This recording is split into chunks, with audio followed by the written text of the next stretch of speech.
자, 5월은 가정의 달인데요. 자, 오늘 5월 넷째 주일도 이 가정에 대한 말씀을 하나님이 주십니다. 여러분, 가정의 자녀들이 태어났을 때 기도했습니다. 그리고 이제 손자, 손녀들이 태어났을 때 특별히 더 할머니, 할아버지들이 기도를 합니다. 여러분, 기도를 어떻게 합니까? 저 아이가 세상에 나가서 잘 살 수 있을까라는 염려하는 마음으로 우리가 기도하지 않습니까? 험한 일을 만나면 안 되는데라고 하면서 하나님, 우리 자녀들, 우리 손자, 손녀들을 지켜달라고 간절히 기도합니다. 여러분, 이처럼 우리가 자녀를 위해서 기도하는 이유가 무엇일까요? 우리 연약함 때문이죠. 그 아이가 세상에 나가서 살면서 나쁜 사람을 만나면 안 되는데라고 하는 염려함이 있습니다. 염려함이 있지만 우리가 그 아이들과 항상 함께 있을 수 없잖아요. 그래서 우리가 기도하는 거죠. 그리고 이 아이들을 어떻게 하면 지킬 수 있을까? 우리가 염려함을 지내고 있는데 유혹을 받으면 안 되는데 라고 하는 걱정함이 있습니다. 이 걱정함 때문에 기도하는 거잖아요. 우리가 그들과 늘 함께 있을 수 없기 때문에. 그러면 우리가 자녀를 어떻게 지킬 수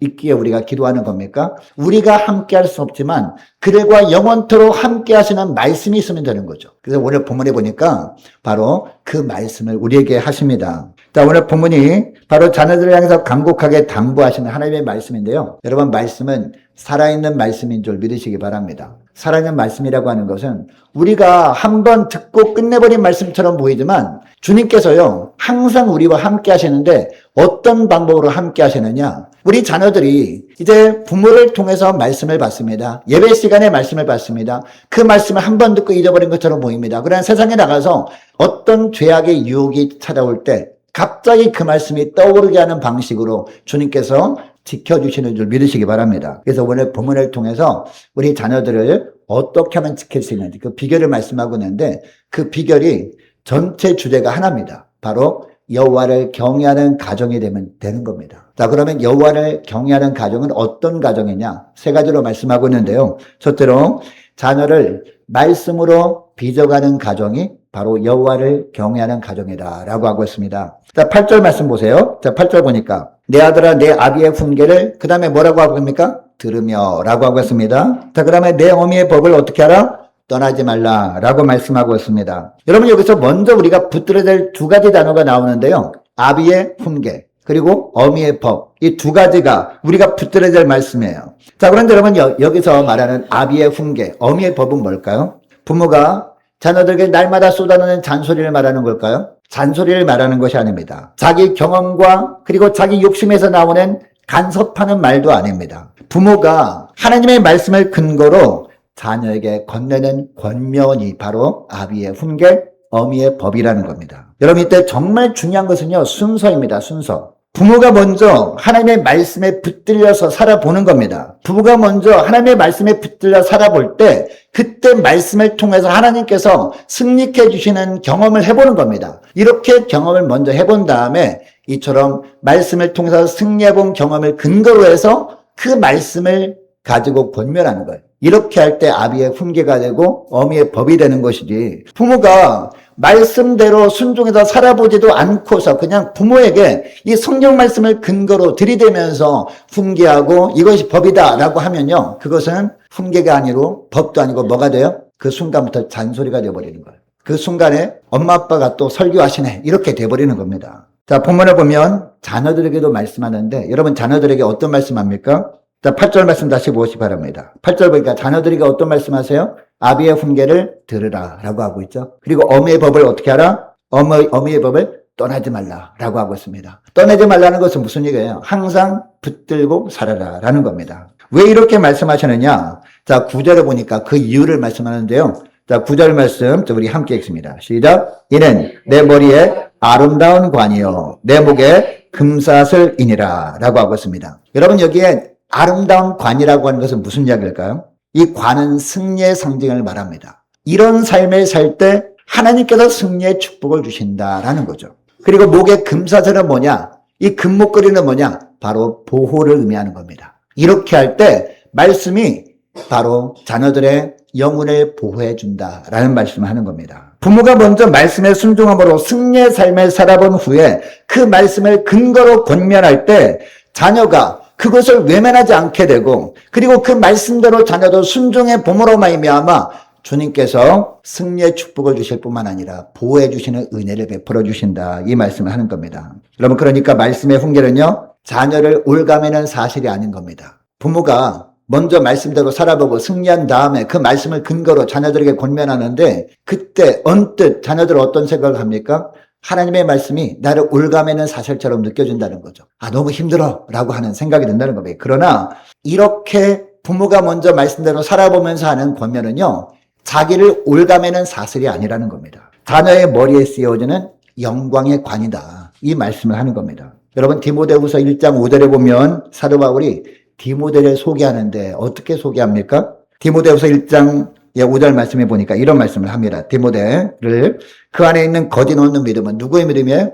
디모데의 믿음은 이런 겁니다. 디모데가 순전한 믿음으로 살았는데 그 믿음은 어디서부터 왔느냐? 갑자기 하늘에서 뚝 떨어진 것이 아니라 먼저 외조모 로이스와 어머니 유니게 속에 있던 믿음이다 라고 소개를 합니다. 그리고 3장 15절에 보니까요, 디모데가 어려서부터 성경을 알았다라고 하고 있습니다. 성경을 어떻게 알았을까요? 그냥 어느 날 책꽂이에 보니까 책꽂이에 성경책 꽂혀 있어요. 그래서 그 책을 보고 알았을까요? 아니라는 거죠. 어려서부터 성경을 알았다라고 해서는요, 말을 처음에 뗄 때부터 성경을 알았다는 겁니다.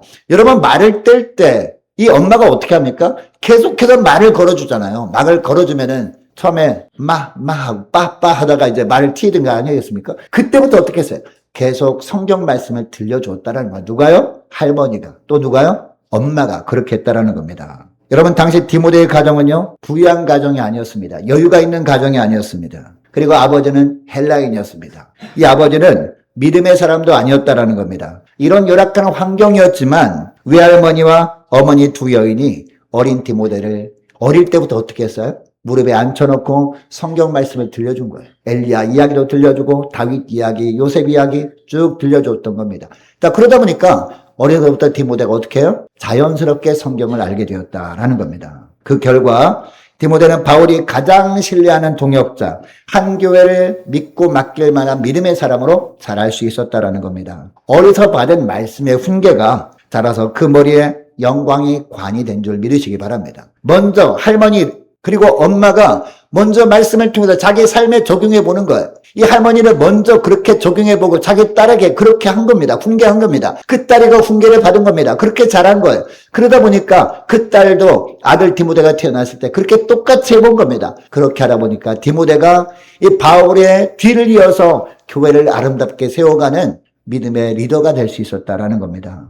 여러분, 자녀를 훈계하기 전에 부모인 내가 먼저 그 말씀에 붙들려 살아가고 있는지 이 시간에 저와 여러분의 가슴에 손을 얹고 한번 생각해 보기를 원합니다. 여러분, 디모데를 키운 것은 말씀을 펴든 어머니의 무릎이라는 것을 꼭 기억할 수 있기를 원합니다. 한 주간 동안 하루 한 구절씩이라도 자녀들과 함께 나눠봤으면 좋겠어요. 이번 한 주간 동안. 그리고 그 말씀을 누가 먼저? 여러분이 먼저 적용해 보는 거예요. 부모가 먼저 적용해 보고 그 말씀을 근거로 자녀를 훈계하고 믿음의 삶을 나눔으로 말미암아 저와 여러분의 가정을 하나님을 경외하는 가정으로 갖고 나가시는 저와 여러분 되시길 원합니다. 자, 그리고 둘째로 어떤 가정이 여호와를 경외하는 가정이냐? 세상의 유혹을 분별하는 겁니다. 이런 가정이 바로 여호와를 경외하는 가정이라는 겁니다. 왜요? 세상의 유혹은 여러분 하나님 보실 때 선한 겁니까? 악한 겁니까? 하나님 볼 때 너무나 악한 거예요. 우리가 볼 땐 달콤한 거지만 하나님 볼 때 너무나 못된 것들이에요. 이것을 바르게 분별하는 가정이 바로 여호와를 경외하는 가정이다라는 겁니다. 자, 10절 말씀 보세요. 10절 보니까 다시 내 아들아 라고 부르면서 시작합니다. 여러분, 여기서 아들이라고 하는 단어는요, 단순히 그냥 남자들만 말하는 것이 아닙니다. 자녀들을 통칭해서 내 아들아 라고 하는 거거든요. 자, 그리고 이 아들아 라고 하는 것은요, 그냥 장년이 된 아들을 말하는 것도 아니에요. 이제 막 성년이 되어서 사회에 첫 발을 내디디는 이 자녀들을 통칭해서 말하는 겁니다. 자, 그러니까 믿음으로, 세상 속에서 믿음으로 살아본 경험이 아직 적은 사람을 가리키는 단어가 뭐다? 내 아들아 라는 겁니다. 자, 10절을 보니까 자, 뭐라고 합니까? 내 아들아 라고 하면서 악한 자가 너를 꿰지라도 그 다음에 뭐가 나와요? 따르지 말라 라고 하고 있습니다. 믿음으로 양육을 받고 있는 자녀들이 살아가는 세상이 어떤 세상인지 말씀하고 있죠. 어떤 세상이라는 겁니까? 믿음으로 살고자 하는 사람을 여러분 사단 마귀는 가만둡니까? 여러분, 마귀가 가장 싫어하는 사람이 어떤 사람인지 아세요?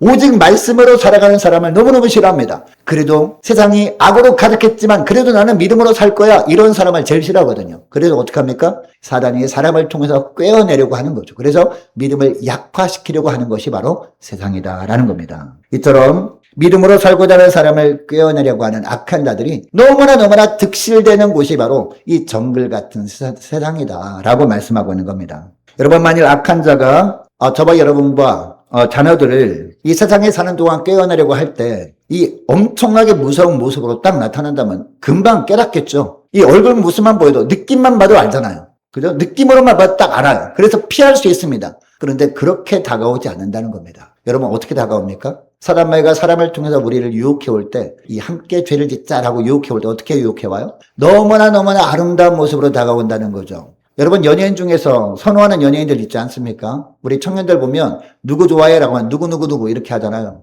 제가 청년부 지도할 때 그때 이제 연예인들 쭉 사람들이 선호하는 연예인들이 있더라고요. 누구 좋아한다고. 나는 어떤 스타일이 좋아? 라고 하면서 이제 남자친구 사귀는 친구를 보니까 비슷한 얼굴 찾아서 이렇게 사귀더라고요. 그런 모습으로 다가온다라는 거죠. 내가 정말 선호하는 모습으로 내가 좋아하는 스타일로 다가와서 미혹한다라는 겁니다. 자, 그래서 11절에 보니까 우리에게 그런 모습으로 다가와서 어떻게 한다? 우리와 함께 가자라고 처음엔 얘기한다는 거죠. 내가 어떤 스타일을 좋아하고 어떤 것을 즐겨 합니다. 취미가 이겁니다. 그러면 같은 취미를 가진 사람의 모습으로 다가온다는 거죠. 그래서 처음에는 어떻게 한다? 우리와 함께 가자, 함께 즐기자, 함께 놀자, 이렇게 다가온다라는 겁니다. 처음에는 부드러운 얼굴로 다가옵니다. 마치 우리를 도와줄 것처럼 우리 자녀들에게 도움이 될 모습으로 다가온다라는 겁니다. 자, 11절 하반절에 보니까 왜 이렇게 접근하는지도 나오죠. 11절 보세요. 자, 11절 하반절 보니까 자, 우리가부터 보세요. 우리가 가만히 엎드렸다가 어떻게 하죠? 사람의 피를 흘리자. 죄 없는 자를 까닭없이 숨어 기다리다가 라고 하고 있습니다. 이제는 죄를 짓는 일에 끌어들이기 위해서 이렇게 접근해 온다라는 겁니다. 그리고 12절 보세요. 12절 보면 스울같이 그들을 산채로 삼키며 무덤에 내려가는 자들같이 통으로 삼키자라고 합니다. 무슨 얘기냐? 결국 죄 없는 자를 산채로 삼키는 그런 못된 일에 함께 동참하게 만든다라는 겁니다. 더 나아가서 점점 더 깊은 죄의 수렁으로 끌고 내려갈 것이라고 합니다. 우리가 볼 때는 도저히 헤어나올 수 없는 지경까지 빠지게 한다는 겁니다. 자, 13절 말씀도 보면 13절 말씀 보세요. 우리가 온갖 부활을 얻으며 자, 이처럼 나랑 같이 이런 적당히 죄에 빠지게 되면 너가 그동안 원하는 부활도 너 마음대로 내가 원하는 대로 얻을 수 있어. 이렇게 유혹한다는 거죠. 빼앗은 것으로 우리 집을 채우리니 내 집을 가득 채울 수 있다. 이렇게 유혹한다는 겁니다. 이렇게 탐욕을 부추긴다는 겁니다. 또 14절에 보면요. 14절 보세요. 너는 우리와 함께 제비를 뽑고 우리가 함께 전대 하나만 두자 할지라도 라고 하면 무슨 얘기예요? 함께 제비를 뽑고 공평하게 나누자. 이런 이야기 하는 거죠. 이거 나만 다 가지려는 것이 아니라 너한테도 줄게. 함께 똑같이 나누자. 이렇게 말한다는 거죠. 여러분, 이거다 똑같이 나누자는 말은요. 언뜻 보면 공평해 보이지 않습니까? 그런데 무엇을 나누자는 거예요? 좋은 것을 나누자는 게 아니라 뭘 나누자는 거예요? 죄로 얻은 결과를 나누자라는 거죠. 결국 어떻게든 함께 죄를 짓게 만들고자 하는 미끼일 뿐이다 라는 이야기를 합니다. 그래서 15절 보면 믿음의 부모는 간곡하게 권면을 하는데 뭐라고 권면해야 한다라고 하느냐. 15절 말씀, 자, 우리 함께 읽습니다. 시작. 내 아들아, 그들과 함께 길에 다니지 말라. 내 발을 금하여 그 길을 밟지 말라. 아멘. 왜 이렇게 살아야 되는지 16절에 보면 나오죠. 16절 말씀 제가 읽겠습니다. 대저 그의 발은 왜냐하면 그 발은 악으로 달려가며 피를 흘리는데 빠름이니라 라고 하고 있습니다. 그리고 믿음의 자녀는 생명을 살리는 길을 걸어야 하는데 이 악한 자들은 정반대의 길을 질주하는 사람들이기 때문에 절대 그들과 함께하지 말라라고 하고 있습니다. 또 17절에 보면 무엇을 예로 듭니까? 새를 예로 들어요. 여러분, 어릴 때 새를 잡아봤나요? 새 잡을 때 새들이 이렇게 앉아있어요. 새들이 빤히 보고 있어요. 보고 있는데 그 옆에 이렇게 올가미를 딱 치는 사람이 있습니까? 다가가면 새들이 어때요? 도망가 버리잖아요. 그래서 새를 잡으려면 어떻게 해야 됩니까? 처음에는 새들이 와서 이렇게 앉는 자리를 유심히 지켜봅니다. 근데 딱 가볼 때 어느 날 보니까 거기 새가 없어요. 새가 없으면 새들이 보고 이것이 올가미인지 모르게 눈치채지 못하게 이렇게 딱 설치를 해야 될 것 아니겠습니까? 그래서 그것도 보이지 않는 실을 딱 연결해가지고 새들이 거기 모이를 먹으려고 옹기종기 앉아있으면 그때 실을 쫙 잡아당기면 딱 이렇게 올가미가 덮치면서 참새들을 잡을 수 있는 것이 있거든요. 자, 그런데 새들이 멀쩡히 보고 있는데 올가미를 치는 사람이 없지 않느냐라고 하면서 누구를 예로 들고 있는 겁니까? 이 악한 자들 예를 들고 있는 거죠. 악한 자들이 이렇게 우리가 눈치채지 못하도록 접근해서 이렇게 유혹해 온다. 이런 이야기를 하는 겁니다. 여러분, 세상 이런 유혹 앞에서도 분별의 본을 보여준 대표적인 인물이 요즘 새벽기도 때마다 살펴보는 요셉이거든요. 요셉. 여러분, 요셉이 어떤지 아십니까? 형들에 팔려가지고 애굽의 노예로 살아가잖아요. 애굽이라는 낯선 땅에서 홀로 선 청년이었습니다. 곁에는 그를 지켜줄 부모가 없었습니다. 보디발의 집에서 노예로 살 때 어떤 일이 있었습니까? 계속해서 보디발의 부인이 유혹해 오거든요. 나랑 같이 놀자, 나랑 같이 자자, 나랑 같이 지내자, 이렇게 계속 유혹해와. 끈질기게 유혹해온단 말이죠. 근데 어느 날 집에 아무도 없을 때, 집에 아무도 없을 때, 보디발의 부인과 요셉밖에 없는 거예요. 요셉이 일을 하러 그 집에 들어가 봤더니 바로 두 사람밖에 없습니다. 그때 막 유혹하다가 심지어 어떻게 합니까? 보디발의 부인이 요셉의 옷을 붙잡아가지고 못 가게 딱 막습니다. 여러분, 어떻게 합니까? 요셉이 거기서 피합니다. 거기서 옷을 벗어두고 도망치면서 어떤 고백을 합니까? 창세기 39장 9절에 보면 내가 어찌 이 큰 악을 행하여 하나님께 죄를 지으리까라고 합니다. 여러분, 요셉이 어떻게 이런 고백을 할 수 있었을까요? 유혹이 잠깐 동안은 달콤해 보여도 그 끝은 죄와 죽음이라는 것을 분별했기 때문이에요. 어떻게 분별할 수 있었을까요? 비록 부모는 곁에 없었습니다. 그러나 어린 시절에 아버지 야곱이 계속해서 먼저 말씀을 자신의 삶 가운데 적용해 보는 겁니다. 말씀으로 승리해 본 겁니다. 그 말씀을 가지고 요셉에게 권면한 겁니다. 요셉에게 권면한 그 말씀들이 떠올랐던 겁니다. 그 말씀이 살아있어서 바로 요셉을 지켜줬던 겁니다. 결정적인 순간에 요셉이 이런 놀라운 믿음의 고백을 하면서 그 죄에서 벗어날 수 있게 되었던 겁니다.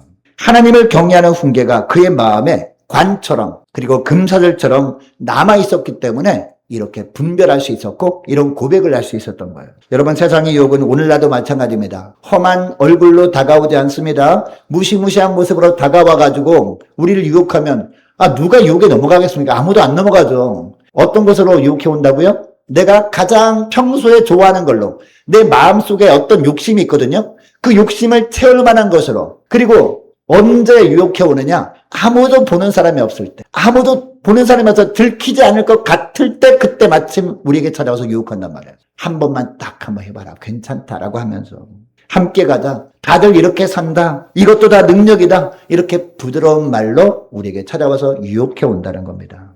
여러분, 그러므로 자녀들에게, 우리 손자, 손녀들에게 나쁜 친구 사귀지 말라 이렇게 말만 하면 됩니까? 안 된다는 거죠.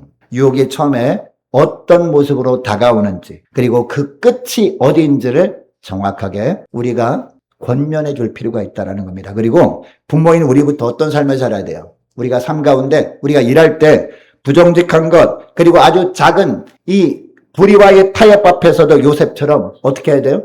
내가 어찌 하나님 앞에서 죄를 지으리까라고 하면서 이렇게 고백할 수 있어야 된다는 거죠. 이런 고백하면서 우리가 어떻게 하든지 하나님 앞에서 바르고 정직하게 살면서 우리 자녀들에게, 우리 손자, 손녀들에게 권면할 수 있어야 된다는 겁니다. 여러분, 이런 가정이 하나님을 경외하는 가정인 줄 믿으시기 바랍니다. 자, 그리고 셋째로 생명의 길만을 선택하는 가정이 여호와를 경외하는 가정입니다. 자, 계속해서 18절, 19절 말씀 보면요. 이 악한 자들과 함께 가서는 절대 안 되는 이유를 말씀하고 있는데요. 자, 18절 말씀 보시기 바랍니다. 18절 보니까 그들이 가만히 엎드림은 자기의 피를 흘릴 뿐이요 숨어 기다림은 자기의 생명을 해할 뿐이니 라고 하고 있습니다. 자, 무슨 얘기냐? 악한 자들은 죄 없는 사람의 피를 흘리려고 어떻게 한다? 가만히 엎드려서 숨어 기다리지만 결국 흘리게 되는 것은 뭐다? 본인이 피를 흘리게 될 뿐이다 라는 거죠. 여러분, 우리가 죄를 범하잖아요. 우리가 이 악한 자들이 유혹에 넘어가서 우리가 그 죄를 함께 범하잖아요. 그래서 우리가 다른 사람의 눈에 눈물을 흘리게 하잖아요. 그럼 어떻게 됩니까? 나중에 하나님은 어떻게 하셔요? 내 눈에서 피눈물이 흘리게 하시는 하나님이시라는 겁니다. 그 사람의 피를 흘리면 결국 내 피를 흘릴 뿐이다. 그러니까 그 유혹에 넘어가면 안 된다. 이 말씀을 하고 있는 겁니다. 남의 생명을 헤아리던 그 함정이 결국 나를 빠지게 하는 함정이 되고 만다라는 겁니다. 여러분, 그래서 19절 보니까 더 분명하게 말씀하는데요. 19절 말씀도 우리 함께 읽습니다. 시작. 이 글타말은 모든 자의 길은 다 이러하여 자기의 생명을 잃게 하느니라. 아멘. 죄악의 길은요, 잠깐 동안은 세상의 부하가 내 집에 가득하게 하는 것처럼 보입니다. 그러나 그 끝은 뭐다? 그 끝은 생명을 잃는 길이다 라고 합니다. 여러분, 세상에 부하가 귀합니까? 생명이 귀합니까? 부하가 귀해요? 생명이 귀합니까? 생명이 귀하잖아요. 그래서 이 말씀을 하는 겁니다. 생명이 너무나 귀하기 때문에 그 생명을 잃는 길을 하나님께서 가지 말라라고 하시는 겁니다. 여러분, 생명을 잃지 않게도 어떻게 하면 됩니까? 유혹에 안 넘어가면 되는 거죠. 바로 그 말씀을 하는 겁니다. 여러분, 여기서 우리는 두 갈래의 길 앞에 서게 됩니다. 한쪽은 악한 자들의 길입니다. 잠깐의 부하가 약속되긴 했지만 끝은 죽음이 기다리는 길이에요. 그리고 또 다른 한쪽 길은 뭡니까? 하나님을 경외하는 길입니다. 머리에 관과 목에 금사슬이 약속된 길입니다. 곧 생명의 길입니다. 이 두 가지 길이 우리 앞에 있어요. 날마다 우리 매 선택의 순간마다 우리 앞에 놓여 있는 겁니다. 여러분, 오늘 본문 전체가 우리에게 묻고 있는 것이 뭡니까? 이 두 길 중에서 너는 어떤 길을 선택하겠느냐라고 묻고 있는 거예요. 우리 자녀들에게, 우리 손자손녀들에게 이 본문을 통해서 묻고 있는 겁니다. 이 두 갈래길, 이 갈래길 앞에 너가 서 있는데 이 두 길 중에서 어떤 길을 선택하겠느냐, 이 말씀을 묻고 있는 거예요. 여러분, 요한복음 10장 10절이 어떤 말씀이에요? 예수님이 이 땅에 오신 목적을 말씀하시는 거잖아요. 예수님께서 이 땅에 오신 목적이 뭐라고 합니까? 도둑이 오는 것은 도둑질하고 죽이고 멸망시키려는 것뿐이요. 여러분, 여기서 도둑은 누구예요? 도둑이 누구죠 말하죠? 우리 집을 훔치러 오는 도둑을 말하는 게 아니죠. 영적 도둑을 말하는 거예요. 영적 도둑. 누구요? 사탄 마귀를 말하는 거거든요. 마귀가 이 땅에서 지금도 역사하고 있다는 거죠. 근데 이 사탄 마귀, 이 귀신들의 목적이 뭐라고요? 도둑질. 무엇을? 생명을. 하나님이 살려준 생명을 도둑질하기 위해서 이 땅에 온 존재가 바로 사탄 마귀라는 거죠. 그리고 죽이고 멸망시키려는 것뿐이에요. 처음에는 미혹합니다. 사람을 통해서. 달콤한 것을 통해서 우리를 미혹합니다. 그런데 사단 마귀가 미혹하는 목적이 뭐라고요? 우리를 죽이는 게 목적이라고요. 우리 영혼을 죽이는 게 목적이라고요. 영혼이 잠들게 만들고 죄에 대한 어떤 죄책감도 없이 살게 만들고자 하는 게 이게 목적이란 말이에요. 그리고 심지어는 영원한 멸망으로 달려가도록 하는 게 사단 마귀의 목적이라고요. 그래서 우리가 그럴듯해 보이는 것으로 미혹한다라는 거죠. 그러나 예수님이 오신 목적이 뭐예요? 우리에게 생명을 얻게 하고 더 풍성히 누리게 하려 합니다. 할렐루야. 여러분, 생명을 얻게 하는 예수님을 따르겠습니까? 아니면 지금 당장 눈에 볼 때는 그럴듯해 보이고 너무나 달콤해 보이지만 결국에는 사망의 길로 인도하는 사단이 마련한 길을 따르겠습니까? 여러분, 생명으로 인도하시는 예수님께서 예비하신 길로만 나아가시는 저와 여러분 되시를 원합니다. 여러분, 사단 마귀는 처음에는 풍성함을 약속을 합니다. 그리고 당분간 풍성한 삶을 살게 하는 것처럼 보입니다. 그러나 최종적으로는 뭘 주는 존재예요? 최종적으로는 멸망을 주는 존재다라는 겁니다. 사단이 주는 것, 그것을 이렇게 누리며 살아가다가 결국 다 사라지잖아요. 여러분, 죽을 때 그거 다 지고 가는 사람이 있습니까? 사단이 이 땅에서 준 건요, 우리가 죽을 때 들고 갈 수 있는 게 아닙니다. 다 사라집니다. 뭐만 갑니까? 우리만 갑니다. 우리 육신도 흙으로 돌아가요. 그러나 우리 육신과 분리된 영혼이 주님 보좌 앞에 선단 말이에요. 그래서 우리는 뭘 선택해야 됩니까? 지금도 우리와 함께 하시고 그때도 우리를 붙들고 계시고 하나님 보좌 앞에 나갈 때까지 우리 손을 붙들고 인도하시는 예수님이 인도하시는 생명의 길로만 걸어가야 된다. 이 말씀을 하는 겁니다. 여러분, 하나님 나라의 풍성한 삶이라 어떤 삶을 말하는 걸까요? 주님이 늘 함께 하시고 붙들어주는 삶이 풍성한 삶인 줄 믿으시기 바랍니다. 우리 눈에 보이게 너무 화려한 금은보화를 풍성하게 주는 이런 삶이 아니라 여러분, 진짜 형통이 뭔지 아십니까? 내가 원하는 것이 많이 나에게 주어지는 게 형통이 아니라 뭐가 형통이에요? 네 글자죠. 임마누엘이 형통인 줄 믿으시기 바랍니다. 제가 새벽기도에 설교 요약 영상 보신 분들은 아시죠? 형통에 대한 영상 올려드렸잖아요. 거기 뭐가 형통이라는 겁니까? 임마누엘, 네 가지 단어 나오잖아요. 여러분, 임마누엘이 진짜 형통인 줄 믿으시기 바랍니다. 여러분, 임마누엘 주님께서는요, 지금도 우리와 함께 하시고 영원토록 우리와 함께 하십니다. 언제까지요? 천국 가는 그 순간까지 우리를 놓지 않으십니다. 이게 진짜 형통이라는 거죠. 그래서 우리가 궁궐에 살아도 감사, 초막에 살아도 감사, 할렐루야, 계곡에 거해도 감사, 높은 곳에 올라도 감사, 낮은 곳에 처해도 감사. 왜요? 내 안에 임마누엘 주님이 함께하고 계시기 때문에. 내가 형통의 삶을 살기 때문에. 이게 바로 진정한 형통인 줄 믿으시기 바랍니다. 이게 뭐다? 이게 풍성한 삶이다. 이 풍성한 삶이 약속되어 있다. 이를 위해서 예수님이 오셨다라는 겁니다. 여러분, 이 선택을 가장 분명하게 가정 전체를 걸고 선언한 인물이 누굽니까? 바로 여호수아 아닙니까? 여호수아. 이제 여호수아가 이스라엘 백성도 이끌고 요단을 건너죠. 가나안 땅 정복을 다 끝났습니다. 여호수아서 마지막 부분에 보면요, 다 정복 끝나고 땅 분배도 끝났어. 12지파들한테 다 땅 분배도 하나님이 모세에게 약속한 말씀대로 다 분배가 끝났습니다. 끝난 다음에 여호수아가 어떻게 합니까? 죽기 전에 백성들을 다 모읍니다. 백성들을 모아서 마지막 고별 설교를 하죠. 모세만 고별 설교한 게 아니었거든요. 여호수아도 마지막 고별 설교를 하는데, 여러분 그 백성들 앞에서 어떤 이야기를 하는지 아십니까? 두 길을 펼쳐놓아요. 너희들이 강 저편에서 섬기던 우상을 섬기든지 아니면 하나님을 섬기든지 두 길 중에 하나를 너희가 선택하라. 그러나 나와 내 집은 어떤 길을 선택하겠다? 오직 여호와만 섬기기는 길을 선택하겠다. 이런 고백을 합니다. 그는 가장으로서 먼저 길을 정했고 그 결단에 그의 집 전체를 함께 세웠습니다. 이것이 하나님을 경외하는 가정의 모습인 줄 믿으시기 바랍니다. 부모가 먼저 두 갈래 길 앞에서 머뭇거리지 않는 거예요. 머뭇거리지 않고 주님께서 먼저 걸어가신 생명의 길을 선택하는 겁니다. 유혹에 빠지지 않는 겁니다. 이 길을 먼저 선택하면서 자녀들에게 이 길을 내가 선택했더니 이런 놀라운 축복을 주시더라. 날마다 삶 가운데 없어도 감사, 있어도 감사, 늘 임마누엘 주님으로 말미암아 감사하는 삶을 살게 하시더라.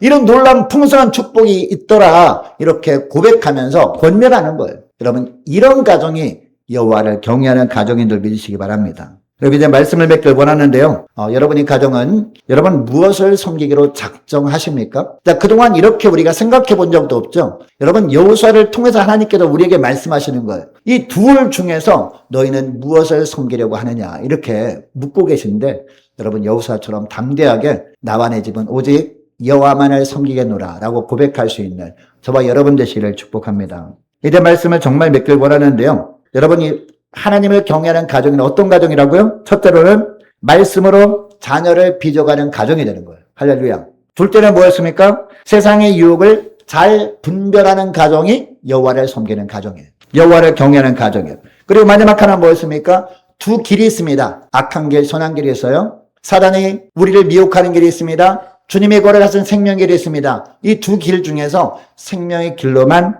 선택하는 가정, 이런 가정이 바로 여호와를 섬기는 가정, 여호와를 경외하는 가정이에요. 이런 가정을 주님께서 책임져 주십니다. 부모를 주님께서 보호해 주실 뿐만 아니라 이 부모를 통해서 선포되는 권면의 말씀을 자녀들이 순종하게 만들고 이 순종하는 자녀들을 주님께서 은혜 가운데 지켜주시는 그런 축복이 있게 될 줄 믿으시기 바랍니다. 자, 기도하겠습니다. 하나님 아버지 감사합니다. 오늘 우리에게 잠언 말씀을 통해서 저희들 가정을 향한 하나님 아버지의 마음을 보여주시니 감사합니다. 저희들 모두가 자녀들이 바른 길을 걷기를, 또 험한 세상에서 넘어지지 않기를 간절히 바라지만 저희들에게는 그들을 끝까지 따라다닐 힘이 없음을 고백합니다. 주님, 저희들 부모인 저희들이 마음들을 심령들을 먼저 붙들어 주옵소서. 그래서 자녀들에게 훈계하기 전에 먼저 부모인 저희들이 하나님의 말씀에 붙들려 그 말씀에 순종하며 살아가는 저희를 되게 하여 주옵소서. 또한 저희들이 입에서 나오는 모든 말이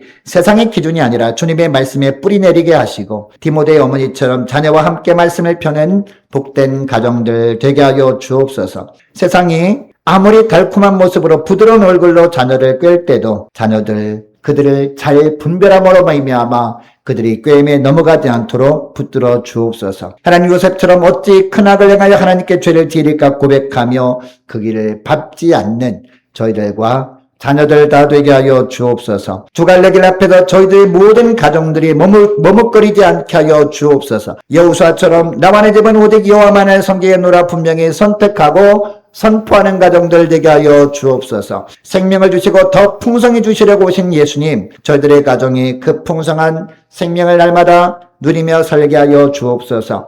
어떤 환경에서도 감사하며 어떤 상황에서도 흔들리지 않고 믿음으로 사는 복된 가정들 되게 하여 주셔서 자녀들이 세상에서 늘 주님의 도우심으로 날마다 믿음으로 승리하고 고난의 때마다 하나님께서 보호해 주시는 은혜를 풍성히 누리며 하나님께 영광 돌리는 복된 가정들 다 되게 하여 주옵소서. 감사드리오며 우리 주 예수 그리스도 이름으로 기도드리옵나이다. 아멘.